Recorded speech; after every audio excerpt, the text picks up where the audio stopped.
કોંગ્રેસ જિંદાબાદ। માતરનો ગોળો ભરેલો પડ્યો છે, નાસ્તાની વ્યવસ્થા કરેલી છે। બેન માત્ર ખવડાવવા માટે આવી હોય અને અવાજ તમે બધી દિલ્હી પહોંચાડ્યો હોય તો હજી જય આનાથી મજબૂત હોવી જોઈએ। રાહુલ ગાંધી જિંદાબાદ।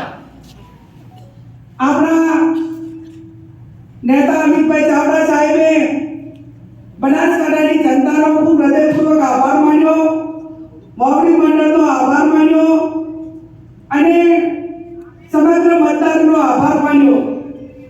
ત્યારે આજે મોવડી મંડળને અને તમને બધાને વિનંતી કે આ મારો સત્કાર સમારંભ નથી, તમે તો પછી મને ખૂબલે ને ખૂબલે વોટ આપીને તમારી બેન તરીકે, દીકરી તરીકે અને એમાં વિશેષ કરીને આપણા સૌ આગેવાનોને અંબાજી માતાની મૂર્તિ આપીને સન્માન કર્યું અને મારું સન્માન જિલ્લા કોંગ્રેસ સમિતિ અને જિલ્લાના કોંગ્રેસે તલવાર હાથમાં આપીને સ્વાગત કર્યું। ત્યારે મા જગદંબા અંબાજીને પ્રાર્થના કરું કે આ તલવાર એ કોઈ હિંસા માટે કે કોઈને એના માટે નથી, આ તલવાર અમારા કોંગ્રેસના કાર્યકરોને કોઈ હેરાન કરે, અમારા સ્વજનોને કોઈ હેરાન કરે તો એના રક્ષણ માટે કરીને આ તલવાર મા જગદંબા અંબાજીને પ્રાર્થના કરું કે કોંગ્રેસ એટલે અન્યાય સામે લડવા, ત્યારે અંગ્રેજો સામે લડે ત્યારે આજ કોંગ્રેસ હતી। આપણે સૌ ગાંધીજીના માર્ગે ચાલવા વાળા, સત્યના અહિંસાના માર્ગે ચાલવા વાળા, પણ આ લોકસભાની ચૂંટણીમાં તમે જોયું કે સત્યના અહિંસા ગુજરાત અને બનાસકાંઠો તો સૌથી વધારે બનાસકાંઠાની અંદર ગાંધીજી કરતા, ગાંધી વિચારધારા કરતા સૌથી વધારે ગાંધીજી ચાલ્યા અને છતાં તમામ સંસાધનો સામે હોવા છતાં હું બનાસકાંઠાની જનતાનો હૃદયપૂર્વક આભાર એટલા માટે વ્યક્ત કરું છું કે આ ચૂંટણી એ ભાજપ કોંગ્રેસ પૂરતી સીમિત નથી। આ ચૂંટણી તમે એક મતદારોએ એક બૂથ ઉપર એ ભારતીય જનતા પાર્ટી કઈ રીતે લડી, કોઈ વિધાનસભાની સીટ એવી નહીં હોય કે બનાસકાંઠામાં 7 વિધાનસભાઓમાં 70 થી 80 હજાર વોટ ખોટા કર્યા। આ વાત સાચી કે ખોટી? હવે હું તમને બધાને વિનંતી કરું છું કે કમસે કમ આવનાર સમયની અંદર આ તલવાર રક્ષણ કરવા માટે કેન્ડિડેટના હાથમાં નથી, તમારા કોંગ્રેસના કાર્યકરોના હાથમાં છે। બૂથ ઉપર બેઠેલા એક વ્યક્તિના હાથ ઉપર છે। આપણે કદીએ કોઈના ઉપર તલવાર લેવાની જરૂર નથી, પણ જ્યાં ખોટું કરતા હોય એ ખોટું તાકાતથી રોકવા માટે કરીને ક્યાંક ગાંધી સીધા માર્ગે ન માને તો પણ એનો પણ જે રીતે માને અને જે ભાષામાં સમજે એ ભાષામાં જવાબ પણ આવનાર સમયની અંદર આપણે સૌને આપવાનો છે। બનાસકાંઠાની ચૂંટણી અનેક ચૂંટણીઓ હું પણ લડીશું ને તમે પણ બધા લડ્યા છો। શરૂઆત જ્યારે એમને જાહેરનામું પડ્યું ત્યાંથી પાટણ જિલ્લાના વડગામના નવા નામ દાખલ કરવાથી કરીને હું એમ નથી કહેતી કે બધા જ કોમવાદી હોય છે। આ જિલ્લો એ તમામ સમાજોને સાથે રાખીને ચાલવા વાળો જિલ્લો, ભૂતકાળની અંદર તમામ સમાજોએ અને તમામ સમાજના આગેવાનોએ ગૌરવભેર નેતૃત્વ કરીને આ જિલ્લાનો વિકાસ હોય તો ભાઈચારાની ભાવના હાજરી રાખી છે। એ પહેલા કઈ આગેવાનો હતા એમને વડગામમાંથી કે બીજા વિધાનસભાઓમાંથી કે બીજા વિસ્તારમાંથી મતદારો દાખલ બનાસકાંઠાની અંદર કરાવ્યા હોય એ આ કદાચ 2024 ની પહેલી ચૂંટણી છે। અનેક પ્રકાર સામ દામ દંડ ભેદ એમાં બધું આવી જાય, પણ આપણે એમ કહીએ કે ચૂંટણી પંચ, તો આ ચૂંટણી પંચ એટલે કોણ કે જિલ્લાનું વહીવટી તંત્ર।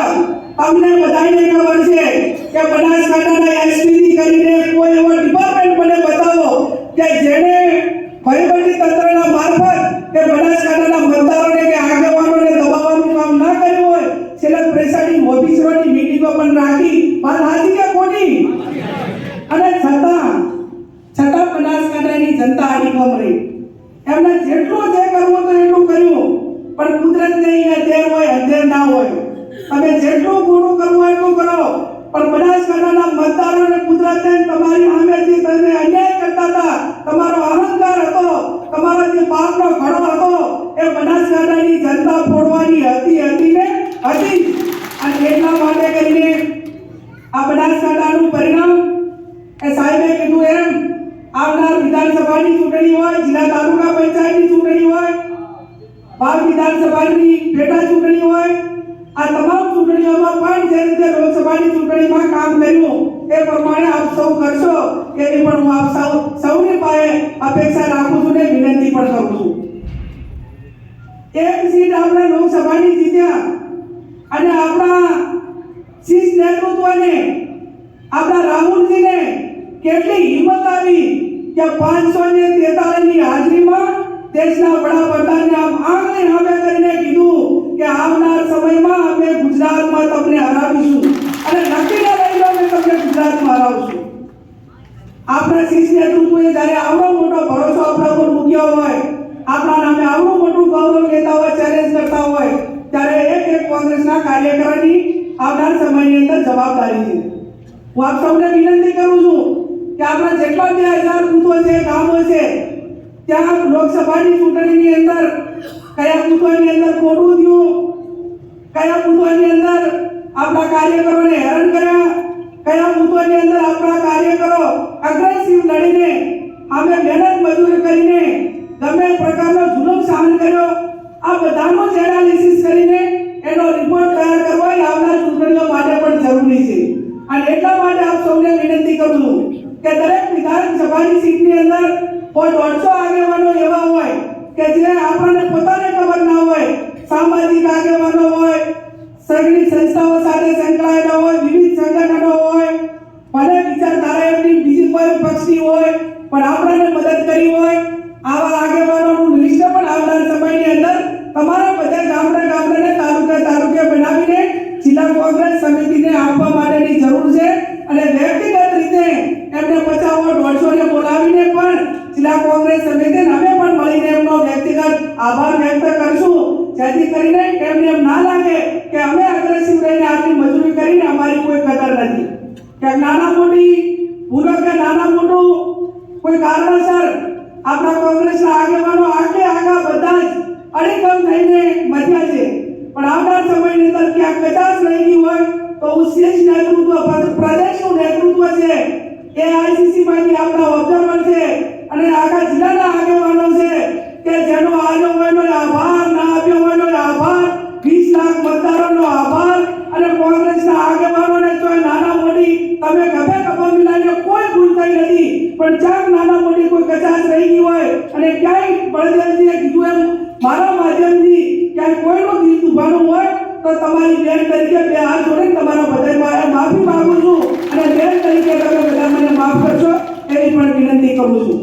ત્યારે આપ સૌ આવનાર સમયમાં જિલ્લા તાલુકા પંચાયતની ચૂંટણી બુથ લેવલે અને પહેલા તો હું તાલુકા કક્ષાએ દરેક કાર્યકરોનો આભાર માનવા માટે આવવાની છું, પછી આપણે જિલ્લા પંચાયતની સીટ લઈશું અને જ્યાં પણ કોંગ્રેસના કાર્યકરોએ હું માનું ત્યાં સુધી આપણી લોકસભાની ચૂંટણીનો ખર્ચો થાય એનાની અડધી તો કિંમતની તો માનતા હું રાખી છે. આજે તમે બધા કેળા વારંવાર શીર્ષ નેતૃત્વને અમને બધાને જોડ્યા, એ સારી વાત છે કે હારા 3 કે 4 પણ આગળના બદલે કેળા હોય તો ક્યાંક બાળ મંદિર હોય કે એમાં પણ આપવા થાય, કમસે કમ આપણને બધાને પણ એની અંદર એનો વપરાશ થઈ જાય.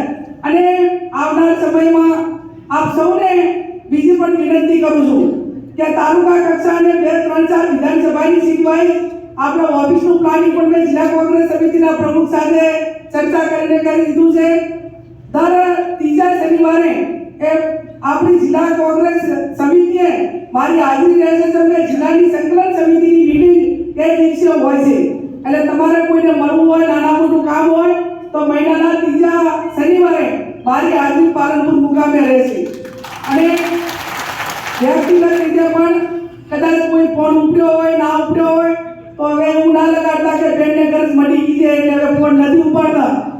નિષ્ફળ થાય તો હું પાછો રિપીટ કરવાનો પ્રયત્ન કરું છું, પણ કદાચ લોકસભા ચાલુ હોય અને બીજી ત્યાં અંદર ગયા પછી તો કોઈ ફોન લાગતા નથી, પણ છતાં પણ બીજા જે આપણા આગેવાનો છે કોઈ ઇમરજન્સી હોય તો એમને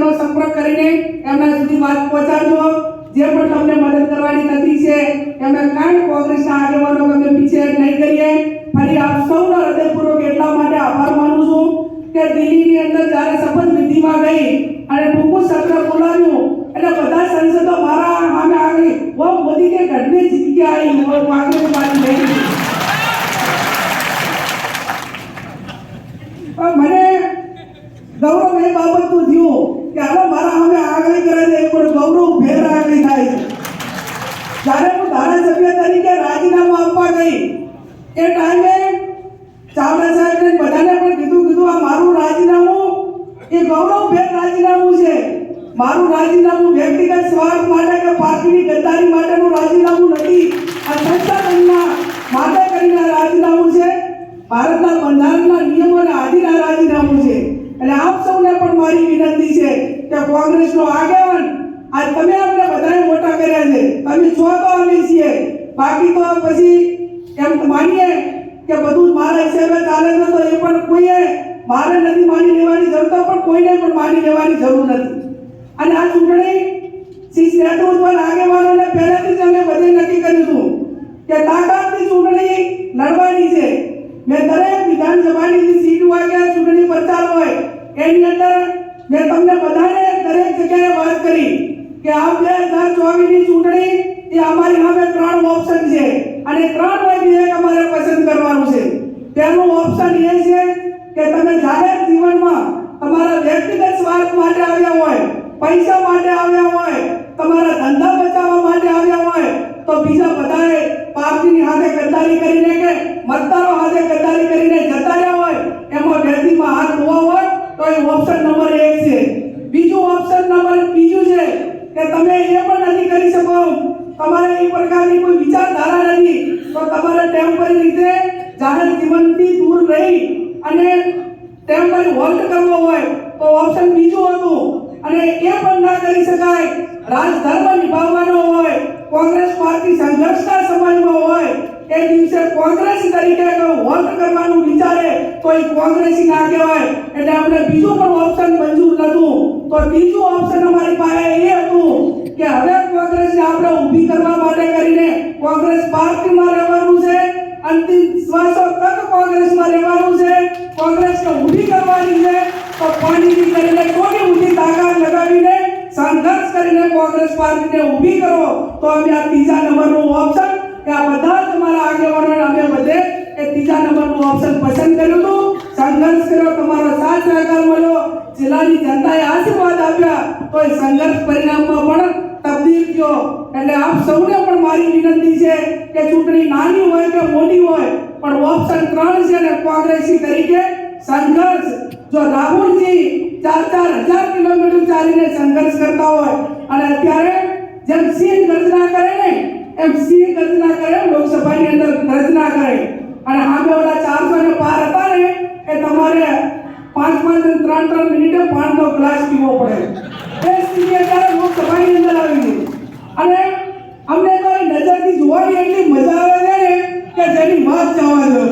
અમને એમ લાગે કે આપણે બધા સરકારમાં કેબિનેટ મંત્રીઓ અમારી સરકારને રાહુલજી પીએમ છે ને એવા નજારા અમને બધાને જોવા મળે છે. ત્યારે આપ સૌને પણ મારી બે હાથ જોડીને વિનંતી કે જે રીતે બનાસકાંઠા લોકસભાની ચૂંટણી લડ્યા એવી ચૂંટણી આવનાર સમયની અંદર જે કોંગ્રેસના જિલ્લાના ઉમેદવારો, તાલુકાના ઉમેદવારો, પેટા ચૂંટણી સંગઠનમાં પણ આપ સૌને મારી બે હાથ જોડીને વિનંતી. બાપુ પણ બેઠા છે, જિલ્લા કોંગ્રેસ સમિતિના પ્રમુખ છે કે કોઈના રાજીનામા આવી ગયા હોય અને એમને કામ કરવાની ઈચ્છા ના હોય તો પછી વહેલા મંજૂર કરો. ક્યાંક જગ્યાઓ ખાલી પડી હોય તો જગ્યાઓ ખાલી પડી અને ભરવાનું કરો. અને તમે જેમ પ્રદેશ સમિતિમાં ક્રાઇટેરિયા નક્કી કર્યો હતો એવો ક્રાઇટેરિયાની વાત બાપુએ બનાસકાંઠામાં પણ કહેજો કે તમારે ટિકિટ લેવાની હોય કે હોદ્દો લેવાનો હોય તો એના કામ માટેનો ક્રાઇટેરિયા આટલો છે એ વાત પણ બનાસકાંઠાના કોંગ્રેસના આગેવાનો અને સૌ હોદ્દેદારો પાસે પણ મૂકજો. ફરી આપ સૌ અહીંયા મોટી સંખ્યામાં હાજર રહી અને શીર્ષ નેતૃત્વની વાત સાંભળી અને અમે સૌએ કોંગ્રેસના આગેવાનો તરીકે હાજરી આપી એ બદલ આપ સૌનો ખૂબ ખૂબ હૃદયપૂર્વક આભાર માનું. ખૂબ આભાર. આપ બેસી રહો.